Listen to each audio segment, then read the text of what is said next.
Third ಐನ open ಮಾಡೋದು ಹೇಗೆ, ಥರ್ಡ್ ಐ ಓಪನ್ ಮಾಡಿಸೋದು ಹೇಗೆ, ಆ ಥರ್ಡ್ ಐಯಿಂದ ನಾವು ಏನೇನು ವಿಷಯ ತಿಳ್ಕೋಬಹುದು.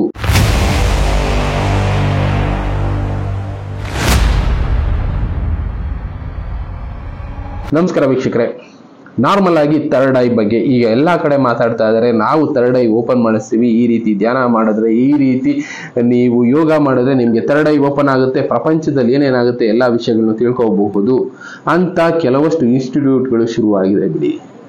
ಇನ್ನ ಥರ್ಡ್ ಐ ಅಂದ್ರೆ ಏನು, ಕೆಲವೊಂದು ಸಂಪ್ರದಾಯಗಳು ಯಾಕೆ ನಾವು ಫಾಲೋ ಮಾಡಬೇಕು, ಅದರಲ್ಲಿ ನಿಜವಾದ ಅರ್ಥಗಳನ್ನೇನು ತಿಳ್ಕೊಳ್ಳೋ ಕೆಲಸ ನಾವು ಮಾಡ್ತಾ ಇರ್ತೀವಿ, ನಿಮಗೂ ತಿಳಿಸೋ ಕೆಲಸ ಮಾಡ್ತಾ ಇರ್ತೀವಿ. ಕೆಲವೊಬ್ರು ಸರಿ ತಪ್ಪುಗಳನ್ನ ನಮಗೂ ತಿಳಿಸೋಂಥ ಕೆಲಸ ಮಾಡ್ತಾ ಇರ್ತೀರಾ, ಅವುಗಳನ್ನ ನಾವು ಆದಷ್ಟು ಕರೆಕ್ಟ್ ಮಾಡ್ಕೊಳ್ತಾ ಇರ್ತೀವಿ. ಇನ್ನ ಕೆಲವಷ್ಟು ಜನಕ್ಕೆ ತುಂಬಾ ಅದ್ಭುತವಾದ ಜ್ಞಾನ ಅನ್ನೋದಿರುತ್ತೆ.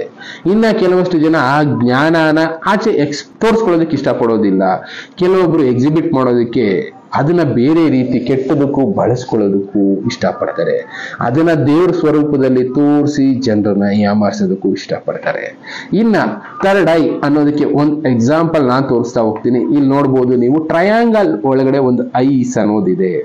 ಇದರ ಅರ್ಥ ಏನು, ಏಕೆಂದ್ರೆ ಇಲ್ಲಿ ಅಂತ ಅಲ್ಲ, ಈವನ್ ಅಮೆರಿಕನ್ ಕರೆನ್ಸಿನಲ್ಲಿ ಕೂಡ ಇದೇ ರೀತಿ ಐ ಅನ್ನೋದಿದೆ. ಒಂದು ಟ್ರಯಾಂಗಲ್ ಒಳಗಡೆ ಐಸ್ ಇದೆ. ಇದು ಏನಿದು? ಇನ್ನ ಬೇರೆ ರೀತಿ ನೋಡೋದಾದ್ರೆ ಥರ್ಡ್ ಐ ಡಿಮೋನ್ಸ್ ಅಂದ್ರೆ ರಾಕ್ಷಸರ ರಾಜ, ಅವನಿಗೂ ಕೂಡ ಥರ್ಡ್ ಐ ಅನ್ನೋದಿದೆ. ಈ ಥರ್ಡ್ ಐ ಬಗ್ಗೆ ನಾವು ಬೇರೆ ಬೇರೆ ರೀತಿನೂ ಮಾತಾಡಬಹುದು, ಆದರೆ ಕೆಲವಷ್ಟು ವಿಷಯಗಳನ್ನ ನಾವು ತಿಳ್ಕೊಳ್ತಾ ಹೋದಾಗ ನಮ್ಗೆ ಅದರಲ್ಲಿರುವಂಥ ಸತ್ಯಗಳು ಅರಿವಾಗುತ್ತೆ. ಅದ್ರ ಬಗ್ಗೆ ನಾನಿವತ್ತು ನಿಮಗೆ ತಿಳಿಸ್ಕೊಡುವಂಥ ಕೆಲಸ ಮಾಡ್ತಾ ಇದ್ದೀನಿ. ಬೇಸಿಕಲಿ ಟ್ರಯಾಂಗಲ್ ಸಿಸ್ಟಮ್ ಅನ್ನೋದನ್ನ ಯಾವುದೋ ಒಂದು ಒಳ್ಳೆ ಉದ್ದೇಶಕ್ಕೋಸ್ಕರ ಕಂಡುಹಿಡಿದ್ರು, ಅದನ್ನ ಕೆಟ್ಟದಕ್ಕೂ ಬಳಸ್ಕೊಂಡ್ರು, ಒಳ್ಳೇದಕ್ಕೂ ಬಳಸ್ಕೊಂಡ್ರು. ಇನ್ನ ಈ ಥರ್ಡ್ ಐ ಬಗ್ಗೆ ಮಾತಾಡೋದಾದ್ರೆ ಎರಡು ರೀತಿ ಐಗಳನ್ನ ಇಲ್ಲಿ ತೋರಿಸ್ತಾರೆ. ಒಂದು ಐ ಡೈರೆಕ್ಷನ್ ಬಂದು ಕ್ರಾಸ್ ಆಗಿದೆ. ಈ ಟ್ರಯಾಂಗಲ್ ಬಂದು, ಈ ಟ್ರಯಾಂಗಲ್ ಅಲ್ಲಿರುವಂತ ಐಸ್ ಬಗ್ಗೆ ನಾನು ಮಾತಾಡ್ತಾ ಇದ್ದೀನಿ. ಈ ಟ್ರಯಾಂಗಲ್ ಅಲ್ಲಿರುವಂತ ಐಸ್, ಈ ಟ್ರಯಾಂಗಲ್ ಅನ್ನ ಯಾವಾಗ ಫಾಲೋ ಮಾಡ್ತಾ ಇದ್ದಾರೆ, ಯಾಕೆ ಫಾಲೋ ಮಾಡ್ಬೇಕು? ನಿಮ್ ಸ್ವಲ್ಪ ಸೀಕ್ರೆಟ್ ಸೊಸೈಟಿಗಳ ಬಗ್ಗೆ ತಿಳ್ಕೊಂಡಿರೋರು ಇರ್ತೀರಾ. ಇನ್ನ ಬೇರೆ ಬೇರೆದು ಅಮೆರಿಕನ್ ಕರೆನ್ಸಿ ಬಗ್ಗೆ ಹೇಳಿದೆ, ಅದರಲ್ಲೂ ಈ ಥರ್ಡ್ ಐ ಇದೆ, ಅಡ್ಡ ಇದೆ. ಬೇಕಾದ್ರೆ ನೀವು ನೋಡ್ಬೋದು, ಈ ಅಮೆರಿಕನ್ ಕರೆನ್ಸಿನಲ್ಲಿ ನೀವು ನೋಡ್ಬೋದು, ಅದ್ರಲ್ಲಿ ಕಾಣಿಸುತ್ತೆ $1 ಅಲ್ಲಿ, ಇನ್ನ ಬೇರೆ ಬೇರೆ ನೋಟ್ಗಳಲ್ಲಿ ಒಂದು ಪಿರಮಿಡ್ ಮೇಲೆ ಒಂದು ಕಣ್ಣಿದೆ. ಅದು ಬಂದು ಈ ತರ ಇರುವಂತ ಪಿರಮಿಡ್ ಅಲ್ಲಿ ಒಂದು ಅಡ್ಡ ಇರುವಂತ ಕಣ್ಣಿದೆ.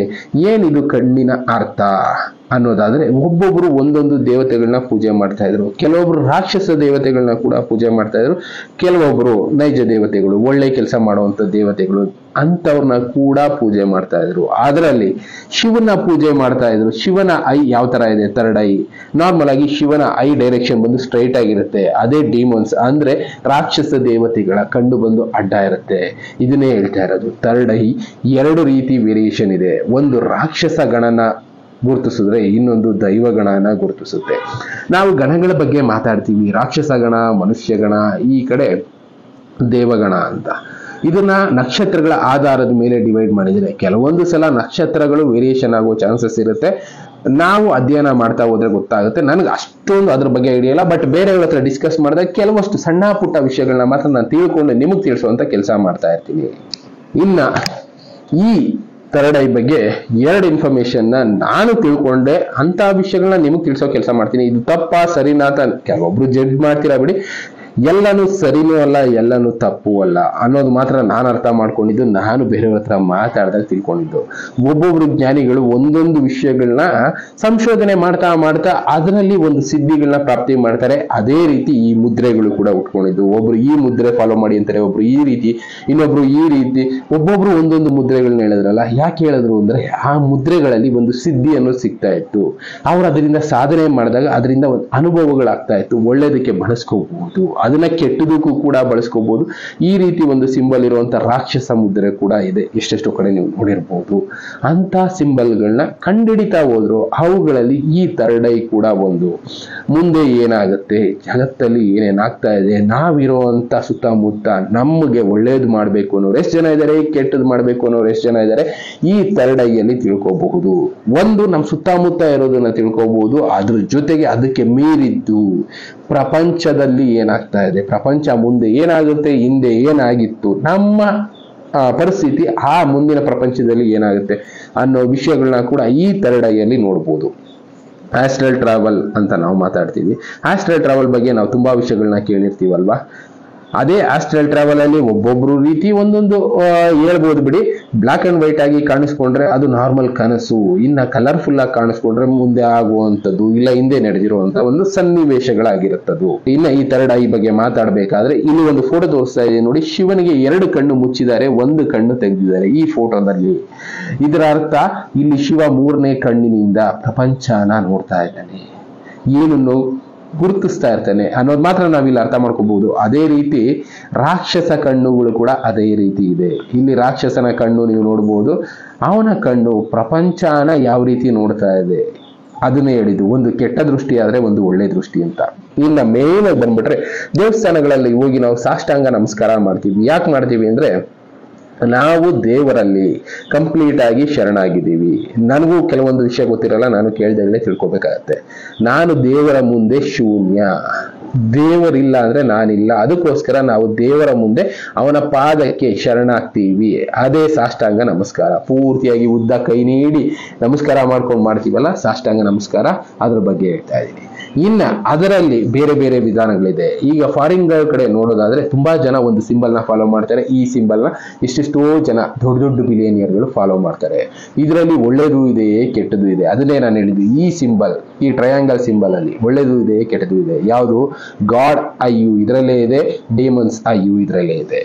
ಯಾವ ರೀತಿ ಅನ್ನೋದಾದ್ರೆ ಅದೇ ಗಣಗಳನ್ನ ಹೇಳಿದ್ನಲ್ಲ, ಆ ರೀತಿ ಡಿವೈಡ್ ಮಾಡ್ತಾ ಹೋಗ್ಬೇಕಾಗತ್ತೆ. ಒಂದು ಮನುಷ್ಯ ಗಣ, ಒಂದು ದೇವಗಣ, ಒಂದು ರಾಕ್ಷಸ ಗಣ.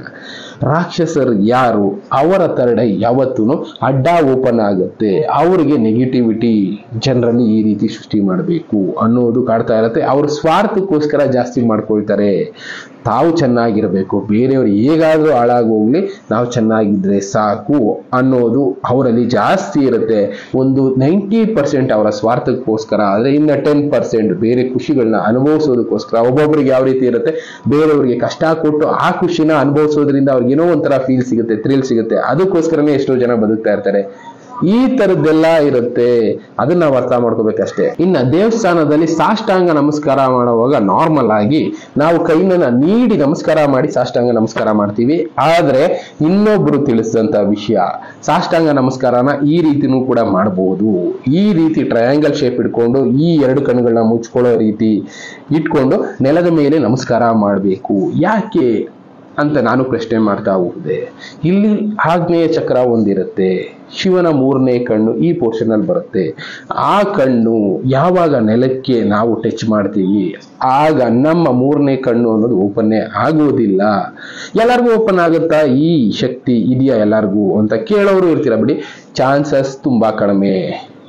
ಲಕ್ಷದಲ್ಲಿ ಒಂದು 50 ಜನಕ್ಕೆ ಓಪನ್ ಆಗ್ಬೋದು, 100 ಜನಕ್ಕೆ ಓಪನ್ ಆಗಬಹುದು. ಎಲ್ಲರಿಗೂ ಆಗುತ್ತೆ ಅಂತ ಹೇಳೋದಕ್ಕಾಗೋದೇ ಇಲ್ಲ. ನಾನು ಹೇಳಿದೆ ದೇವಗಣ, ರಾಕ್ಷಸ ಗಣ, ಇನ್ನು ಮನುಷ್ಯಗಣ ಅಂತ. ಮನುಷ್ಯರು ಇದೀವಿ, ರಾಕ್ಷಸರು ಇದೀವಿ, ದೇವರು ಇದ್ದಾರೆ, ಎಲ್ಲ ಒಟ್ಟಿಗೆ ಬದುಕ್ತಾ ಇರೋದ್ರಿಂದ ಎಲ್ಲರಿಗೂ ಆ ಥರ್ಡ್ ಐ ಅನ್ನೋದು ಓಪನ್ ಆಗೋದಿಲ್ಲ. ಓಪನ್ ಆಗುವಂತ ಸಂದರ್ಭ ಬಂದ್ರು ನಾವೇನ್ ಮಾಡ್ತೀವಿ, ಈ ಹಣೆನ ನೆಲಕ್ಕೆ ಟಚ್ ಮಾಡಿದ್ರೆ, ನಾರ್ಮಲ್ ಆಗಿ ಕಣ್ಣಿಗೆ ಏನಾದ್ರು ಬೀಳುತ್ತೆ ಅಂದ್ರೆ ಏನ್ ಮಾಡ್ತೀವಿ, ಕಣ್ಣು ಮುಚ್ಕೊಂಡ್ಬಿಡ್ತೀವಿ.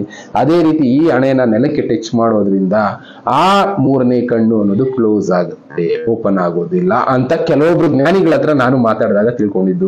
ಇದು ಸತ್ಯನಾ ಅಂದ್ರೆ ಇದ್ರೂ ಇರ್ಬೋದು, ಯಾವುದು ಸತ್ಯನೂ ಅಲ್ಲ, ಯಾವುದು ಸುಳ್ಳು ಅಲ್ಲ ಅಂತ ಕೂಡ ಅವರು ಹೇಳಿದ್ರು. ನಾನು ಅದಕ್ಕೆ ಮುದ್ರೆದ ಎಕ್ಸಾಂಪಲ್ ಕೊಟ್ಟೆ.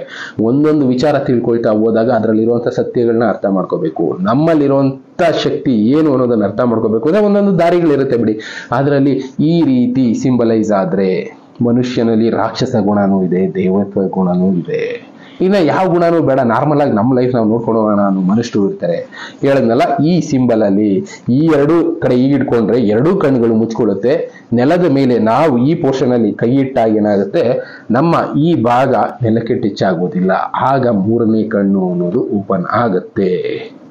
ನಾನು ಇದಕ್ಕೆ ಉತ್ತರ ಕೊಡೋ ಕೆಲಸ ಮಾಡ್ಬೇಕಾಯ್ತು, ಎಲ್ಲರಿಗೂ ಓಪನ್ ಆಗುತ್ತಾ ಅಂತ. ಮೊನ್ನೆ ಯಾರೋ ಒಬ್ರು ಪ್ರಶ್ನೆ ಕೇಳಿದ್ರು, ಈ ಸೂರ್ಯ ಸುನಾಮಿಯಿಂದ ಕೆಲವೊಂದು ಎನರ್ಜಿಗಳು ಬರುತ್ತೆ, ಸ್ವಲ್ಪ ಇನ್ನೊಂದು 2-3 ವರ್ಷದಲ್ಲಿ ಇಂಥ ಎನರ್ಜಿಗಳಿಂದ ಮನುಷ್ಯನಿಗೆ ಸೂಪರ್ ಪವರ್ ಮ್ಯೂಟೇಷನ್ ಅನ್ನೋದಾಗುತ್ತೆ ಅಂತ ಸೈಂಟಿಸ್ಟ್ಗಳು ಮಾತಾಡ್ತಾ ಇದ್ದಾರೆ ಅನ್ನೋದ್ರ ಬಗ್ಗೆ ಹೇಳಿದ್ದೆ. ಎಲ್ಲರೂ ಕೇಳಿದ್ರು, ಇರುವಂತ ಎಲ್ಲರಿಗೂ ಬರುತ್ತಾ? ಎಲ್ಲರಿಗೂ ಬರೋದಿಲ್ಲ. 100 ಕೋಟಿನಲ್ಲಿ ಬೇಡ, ಈಗಿರುವಂತ 850 ಕೋಟಿನಲ್ಲಿ ಲೆಕ್ಕ ಹಾಕೊಳ್ಳೋದಾದ್ರೆ 1 ಲಕ್ಷ ಜನಕ್ಕೆ ಬರ್ಬೋದು ಅಂತ ಪವರ್. ಎಲ್ಲರಿಗೂ ಬರೋದಿಲ್ಲ. ಹೆಂಗ್ ಗೊತ್ತಾಗುತ್ತೆ? ಅದು ಅವ್ರಿಗೆ ಗೊತ್ತಾಗಬೇಕು, ನನಗೆ ಏನ್ ಪವರ್ ಸಿಗ್ತಾ ಇದೆ, ನಾನು ಅದನ್ನ ಯಾವ ರೀತಿ ಬಳಸ್ಕೋಬೇಕು ಅಂತ. ಕೆಲವೊಬ್ರು ಸ್ವಾರ್ಥಕ್ಕೋಸ್ಕರ ಬಳಸ್ಕೊಳ್ತಾರೆ, ಅವರೇ ರಾಕ್ಷಸರಾಗ್ತಾರೆ. ಕೆಲವೊಬ್ರು ಸಮಾಜಕ್ಕೋಸ್ಕರ ಬಳಸ್ತಾರೆ, ಅವ್ರು ದೇವರಾಗ್ತಾರೆ. ಅಷ್ಟೇ ಇಲ್ಲಿ ಡಿಫ್ರೆನ್ಸು. ಈ ಸಿಂಬಲ್ ಮಾಡೋದ್ರಿಂದ ಏನಾಗುತ್ತೆ, ನಾರ್ಮಲ್ ಆಗಿ ನಾವು ಈ ಸಿಂಬಲ್ ಅಲ್ಲಿ ಸಾಷ್ಟಾಂಗ ನಮಸ್ಕಾರ ಮಾಡುವಾಗ ಈ ರೀತಿ ಎರಡು ಕಣ್ಣನ್ನ ಮುಚ್ಚಿ ನೆಲಕ್ಕೆ ನಾವು ಸಮರ್ಪಣೆ ಮಾಡುವಾಗ ಯಾವುದೇ ರೀತಿ ಕಣ್ಣಿನ ತೊಂದರೆ ಅನ್ನೋದಿಲ್ಲ. ಇಲ್ಲಿ ಮೂರನೇ ಕಣ್ಣು ಅನ್ನೋದು ಓಪನ್ ಆಗ್ತಾ ಹೋಗುತ್ತೆ ಅನ್ನೋದನ್ನ ನಾವು ಅರ್ಥ ಮಾಡ್ಕೋಬೇಕು. ಒಟ್ನಲ್ಲಿ ಈ ಸಿಂಬಲ್ಗೆ ತುಂಬಾ ಅರ್ಥ ಇದೆ ಅನ್ನೋದು ನನಗೆ ಗೊತ್ತಾಯ್ತು. ಅದಕ್ಕೋಸ್ಕರನೇ ಈ ಸಿಂಬಲ್ಗಳನ್ನ ಪಿರಮಿಡ್ಗಳಲ್ಲಿ ಬಳಸಿದ್ರು. ಆಕಾಶಿಕ್ ರೆಕಾರ್ಡ್ ಅಂತ ನೋಡಿದ್ರು ಇದೇ ಸಿಂಬಲ್ ತೋರಿಸುತ್ತೆ. ಆಕಾಶದ ಕಣ್ಣು ಅಂತ ನೋಡಿದ್ರು ಅದು ಸೆಲೆಸ್ಟಿಯಲ್ ಐ ಅಂತೀವಲ್ಲ, ಅದು ಇದೇ ರೀತಿ ತೋರಿಸಿದ್ದಾರೆ. ನಮ್ಗೆ ಯಾವ್ದನ್ನ ತೋರಿಸಿರ್ತಾರೆ ಅದನ್ನೇ ನಾವು ನಂಬ್ತಾ ಇರ್ತೀವಿ. ಆದ್ರೆ ಡೈರೆಕ್ಷನ್ ಅನ್ನೋದು ಇಲ್ಲಿ ತುಂಬಾ ಇಂಪಾರ್ಟೆಂಟ್ ಆಗುತ್ತೆ. ಅಷ್ಟೇ ನಾವು ಅರ್ಥ ಮಾಡ್ಕೋಬೇಕಾಗಿರೋದು. ಸೆಲೆಸ್ಟಿಯಲ್ ಐ ಕೂಡ ಡೈರೆಕ್ಷನ್, ಶಿವನ ಕಣ್ಣು ಯಾವ ತರ ಇದೆಯೋ ಅದೇ ರೀತಿ ನೇರವಾಗಿರುವಂತದ್ದು ದೈವತ್ವದ ಗುಣ ಹೊಂದಿರುತ್ತೆ. ಅಡ್ಡ ಇರುವಂತಹ ಕಣ್ಣು ರಾಕ್ಷಸ ಗುಣ ಕೂಡ ಹೊಂದಿರುತ್ತೆ.